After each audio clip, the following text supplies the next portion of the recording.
Good morning sa lahat. Tara magbasa na tayo ng ating libro guys. Magandang balita Biblia.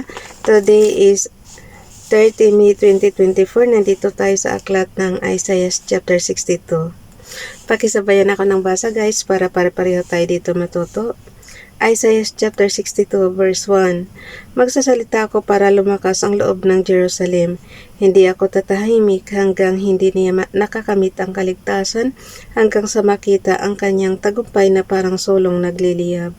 Verse 2. Makikita ng mga bansa ang pagpapawalang sala sa iyo at ng lahat ng hari ang iyong kaningningan.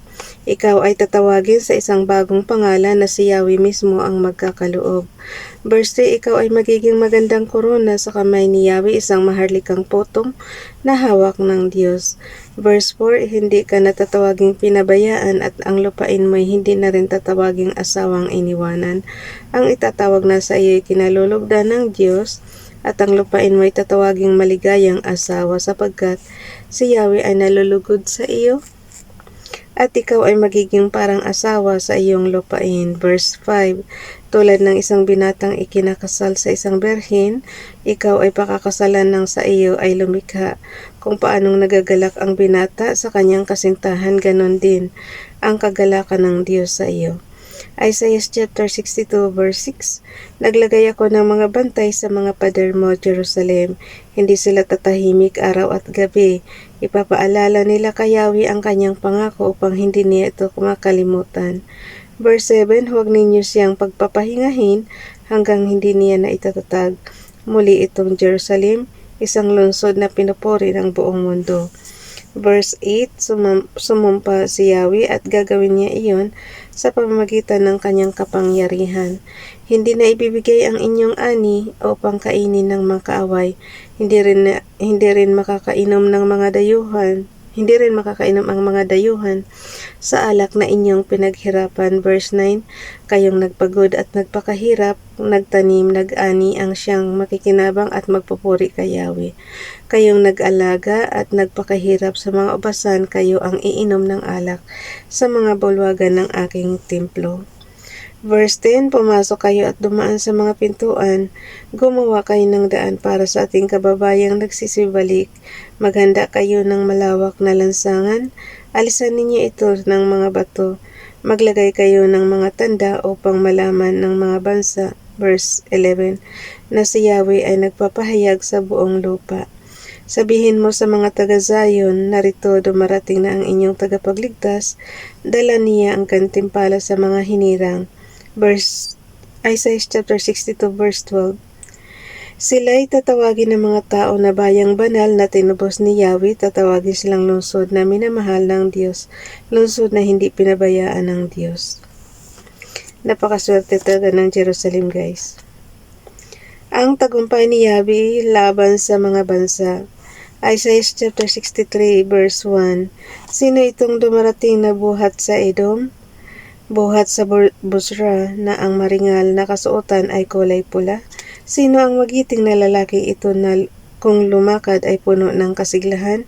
Ako ang nagbabadya ng tagumpay, ang kalakasan ko ay sapat na upang kayo ay iligtas. Verse 2, bakit pula ang iyong suot tulad ng damit ng nagpipisa ng ubas upang gawing alak? Verse 3, ang sagot ni Yahweh, pinisa ko ang bansa na parang ubas.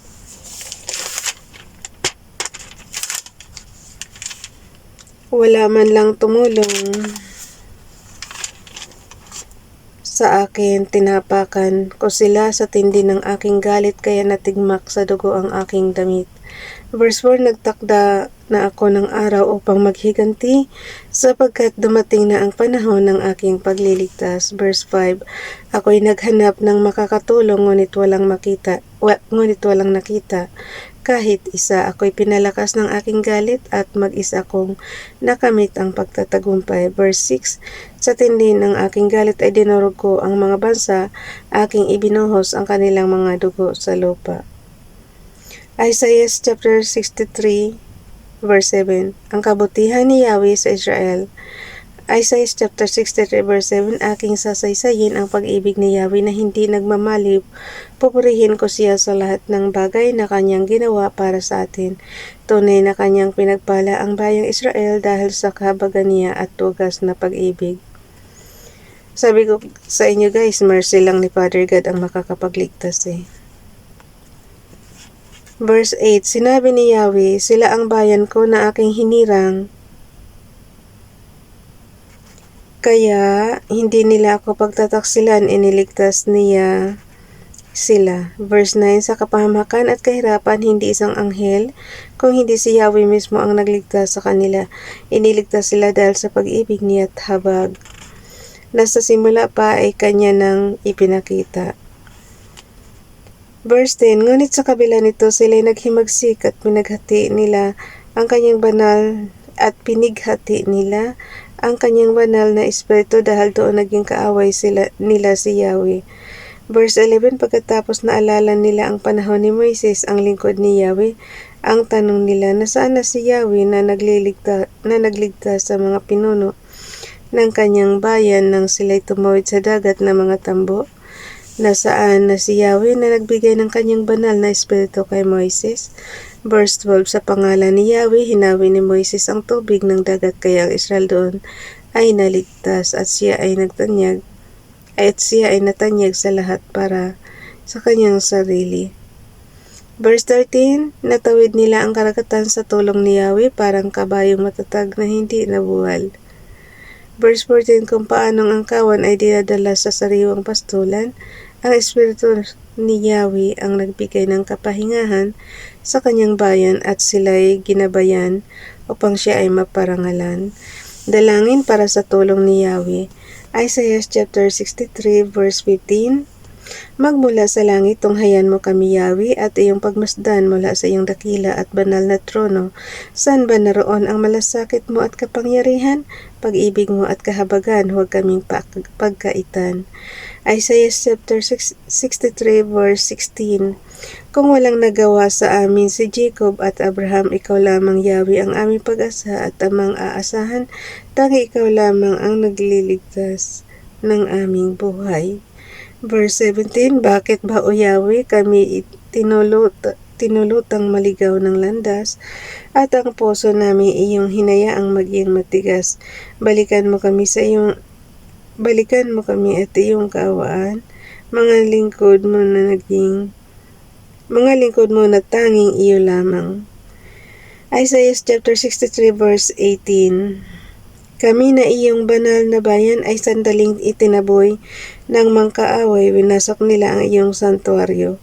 Isaiah chapter 63 verse 19, ang turing mo sa amin ay parang banal na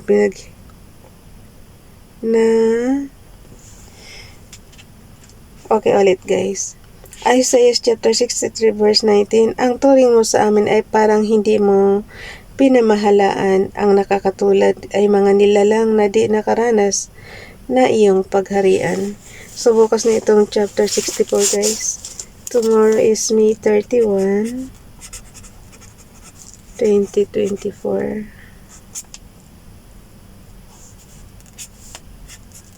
Isang araw na lang. Bukas 31 na ng May, katapusan ng May. June na naman. Ang bilis talaga ng panahon guys. Bye everyone. God bless.